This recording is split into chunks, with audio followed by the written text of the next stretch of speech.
Welcome to Successfully Simple, the creative entrepreneur's guide to working less and living more.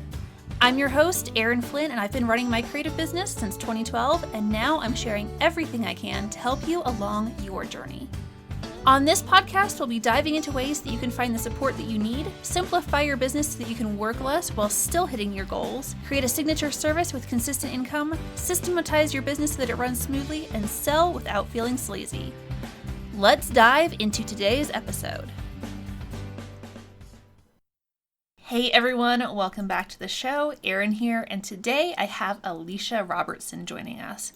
Alicia is an author and the founder of Living Over Existing, a podcast, newsletter, and community for women entrepreneurs who want to run a successful business without sacrificing the life that she desires. Now, after experiencing severe burnout, Alicia tore down everything she thought she knew about becoming a successful entrepreneur and decided to build a brand that helped women to focus on building their business and life with intention. Through her work, Alicia strives to not only help women entrepreneurs to launch, grow, and scale their brands, but also help them to prioritize themselves in the process. Thanks so much for being here, Alicia. I'm so excited to dive in. Yeah, thank you so much for having me. I'm excited. All right, so this is super fun. We have been in the same circles for forever, but this is the first time we're actually getting to connect, which is so weird because we have a very similar philosophy on fighting burnout and building businesses to enjoy lives as opposed to working constantly. Yeah. So now you have done this. You've built a business that supports your lifestyle, and I want to know, I certainly did not, but I want to know if you did that from the beginning. Did you know that was your plan, or was that a process to get to that point? Absolutely not. I did not start out this way. And I think honestly, because I had gone from like working in jobs that like I hated, not just because it was a job and I'm like anti 9 to 5. I'm definitely not, but it was just, I was in jobs that I hated that paid so poorly. So that when I became an entrepreneur and I started doing something that I love, I realized that, oh, you really have to like hustle and like do work to make sure you're getting paid. Like there's no more like getting a check every other Friday. So for me, when I like first dove into entrepreneurship, and even up until about 2 years ago, honestly, I was just hustling to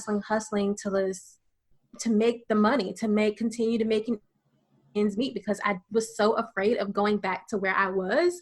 So it didn't even cross my mind to like build a business that would allow me to like live the life that I desired. I love being able to take off weekends and do absolutely nothing. And that wasn't the business that I was building. The business that I was building required me to be present 24/7. It required me to always be putting myself out there, always be creating content, because that's what I thought was going to make me successful. And I also fell into like the trap of trying all the marketing things that all the things that everyone was telling you needed to do in order to be successful. So I fell into doing all those things, even if it really didn't align with me or align with my personality. And needless to say, my body was like, girl, no, you can't keep this up. So burnout happened very quickly. But no, I did not start out with this whole idea of building a business around my life and not the other way around. All right. So we've had very similar paths then, because I totally made the wrong business when I first was starting to, and had to like totally pivot. So it's good to know that this is something that's not just, unique to me and, probably some listeners who are like, why did I build this? Like, why did I not plan this? Like, we all kind of have to go through a process to realize that's not what we want. Yeah, exactly. It takes burnout sometimes to get you back to where you need to be. Totally. So what does now that you've realized this, you've made some huge changes in your business, and what does your life and business look like now? Yeah, so I shift from a one-on-one to more of a membership model in my business, and that allowed me like I feel like all of my life, I got all of my time and like life back, which I loved one-on-one coaching. But if anyone has worked with clients one-on-one on like a consistent basis, it can really burn you out. And I had a baby last year, and I knew that I needed to shift that business model in order for me to be present like I wanted to be with her. So now I have shifted business models, and it's the best thing I've probably could have ever done. And then I put boundaries around myself as well. So I am someone who loves what they do. And as I'm pretty sure you know as well, Erin, that when you're doing something you love, it's kind of hard to cut yourself off sometimes. So I'm like, all right, if I am working all day, then at 5, 6 o'clock, I need to cut myself off and just read a book or spend time with my family or catch up on the Real Housewives, whatever the case may be. I need to cut myself off. And then also not working on the weekends. Like I wanted to become an entrepreneur so that I could have that freedom to create my own schedule. And I found myself slipping back into my old habits of like working throughout the weekend. Of course, it's a little bit different now because all of our schedules are non-existent. So some days I have to, use the time that I do have to get stuff done, but putting boundaries around myself and then just shifting like business models, I just feel like I have so much more time to breathe. And I also have more time to like focus on personal goals. So like now I'm digging into learning more about like personal finances and like paying off debt and like, possibly purchasing another house in a couple years and just being able to dig into all the things I wanted to do personally. I feel like I now have the freedom to do that. I would be so bummed out like at the end of the year because I wouldn't hit like my like reading goal. And like now that I've just like set those boundaries and kind of shifted how I was doing things, I'm like knocking out books. I'm like, I could have been doing this. Oh, I love that. So your whole brand is based around living over existing. Can you tell us more about that? Yeah. So living over existing, I think was something that I kind of planted the seed for years and years ago when I was making and selling jewelry. I made a t-shirt called Living Over Existing and had no clue that it would resurface again as like an entire brand. But the whole basis around it is just having the guts and just having the will to go out and live the life that you desire, having the will to like say yes to those big dreams, to whatever you feel called to do, to your big purpose, to your talents, and just being willing to show up in that instead of just existing where you are constantly being crippled by fear or constantly being crippled by like what if or being held back, well if this could happen or what if this happened, and just really just being crippled by all of the fear that comes around wanting to do something bigger with your life. So living over existing is really about just saying yes to the things that you desire, saying yes to the life and the business that you desire as well, and just pushing past any of those mental barriers that you feel may be holding you back. So it's hard. It's a lot of times I tell people like it sounds fluffy, but you really have to like dig deep into a lot of the mental like pieces before you can even get to that point of saying yes. But that's really the basis, just going after what you desire and just refusing to allow anything or anybody to hold you back. That's so cool. So do you have any personal stories or maybe stories of some of your members? Yeah. So I know for myself personally, I spent a lot of years when I first kind of dug into or got the idea to dig into entrepreneurship of allowing other people to tell me to be realistic, essentially, like down to like professors in college were like, you probably shouldn't pursue that. You should probably go get a real job. And I was so crippled by caring so much about what other people had to say that I really had to like just cut off a lot of people and cut out the noise in order to pursue some of the things that I just really felt passionate about. But I hear women say like all the time, like in our community, that hearing your story or seeing how you have been able to move forward on your dreams, but I never push the fact that fear goes away, because fear doesn't go away. Just hearing like a lot of women say, like just seeing you being able to push past that fear, to push past anxiety. I struggle with anxiety as well, and still be able to do the things that you want to do. Like, that is inspiring. And that's how I feel like a lot of the women kind of connect with my story, because I'll tell you, I wake up scared to death sometimes about taking certain leaps of faith in my business. And I do it anyway, because I always feel like, what is there for me to lose? I can either try this and I have a 50 chance of it working, or I cannot try and then spend the rest of my life wondering what would have happened. So I hear a lot of women say that I just gave them just the courage to just start somewhere, even if it's something small, buying that domain name, writing your about page, telling a friend what you aspire to do. I hear a lot of people say that the brand that I've created just pushes people to want to take that next step in their dreams. That's so refreshing, because Yeah. I think so often we're just like so terrified, and we have like this little bubble, I guess, of comfort, and that's always nice to be in, but sometimes you do have to push outside of it. Sometimes you do have to try something new, and I love your approach to that, where it's like basically you can stay where you are, or you can give it a shot. Yeah. And I always tell people too, like, would your 80-year-old self be happy with the life you have lived so far?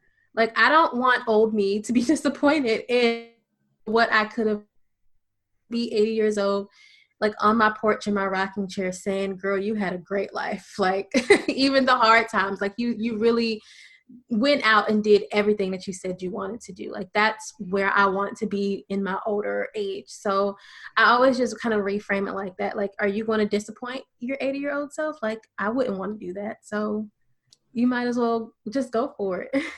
That's so good. So anybody listening, we're encouraging you to, take that baby step, at least get something started, because otherwise you're never going to know. You're never going to know what could have happened.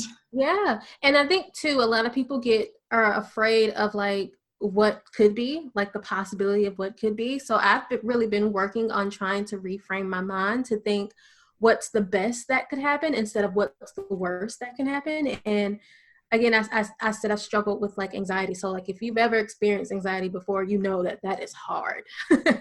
But just trying to, reframe your mind of thinking, okay, yes, this business could fail, but what if it actually is a really big success and it changes people's lives? Like, I don't want to miss out on that. So yeah, it's a lot harder. I definitely understand that, but it's possible. I love that. And one of the things that you touched on that I want to mention is, like, I always go straight to like, what's the worst case scenario? Like, what's the worst thing? This is going to fail, and then all of these bad things are going to happen. But for me, sometimes, like, when I look at like, okay, what's the worst case scenario? It's actually not that bad. And even if it happens, you learn from it and you can make adjustments and, move forward with the same idea or a slightly different idea, because you've learned, because you've taken that first step and you failed. You learn something that you can then implement to get you towards whatever it is you're trying to do. Yeah, exactly. My very first business, the one that like pushed me into full-time entrepreneurship, I was making and selling jewelry online, and it failed miserably. But what I learned from those mistakes that I made is how I've gotten to where I am today. So like, had I not taken that little leap of faith out of fear of failing, I don't know where I would be. I would probably still be like at that old miserable job that I could not stand. So it's worth it, and you can always pivot. And that's the thing I think that so many people get hung up on, is they think they have to have the perfect business plan, the perfect idea straight from the beginning. And no one I know who has been in business, for, if they've been in business for more than like 2 years, they've probably had at least one major pivot in their business. And you mentioned making jewelry.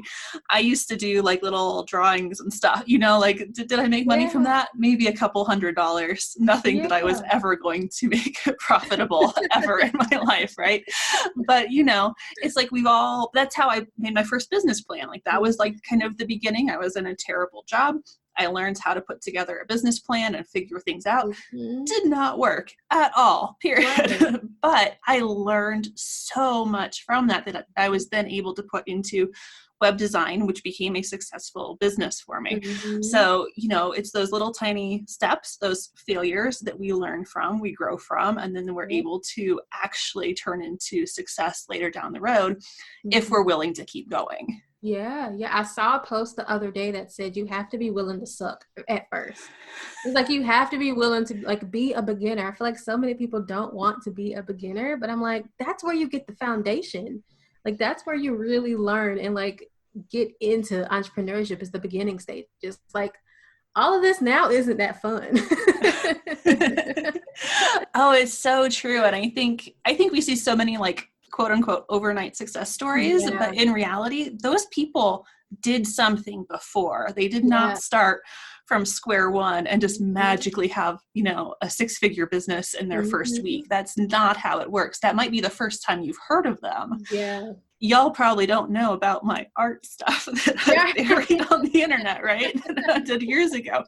So, you wouldn't know me for that. And so I think people who see me now would have no idea like what my beginnings were, or all of like the mistakes that I've made. And I think that's the same case with all of these overnight success stories. We just didn't hear about them because of their failures in the past. But those failures are what gave them the foundation. And that's why it's so important to get started, even if it's scary. Yep, exactly. You have to go through it. Everybody goes through it.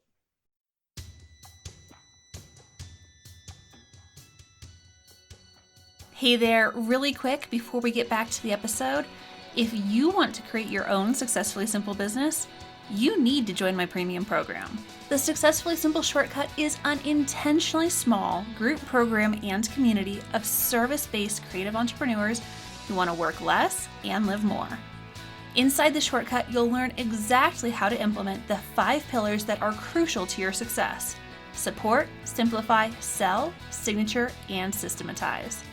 But not only that, you'll also get the support and the feedback that you need to truly define success on your own terms and move the needle in your business. This is not a course, it's a training and community to help your business thrive. Doors open a few times a year, so head to erinflynn.com/shortcut right now to join or to get on the waitlist and be first in line when the doors open again. That's erinflynn.com/shortcut. All right, now let's get back to the show. So what kind of mistakes did you make in your business, if you're willing to share, that pushed you, back into like that living to work mode? You've mentioned that, sometimes you get caught up in things. Like, did you make any mistakes that like derailed you from building the business that you wanted, even after you had recognized that it was an issue? Even after. So there was a process between me realizing it was an issue before me actually doing something about it.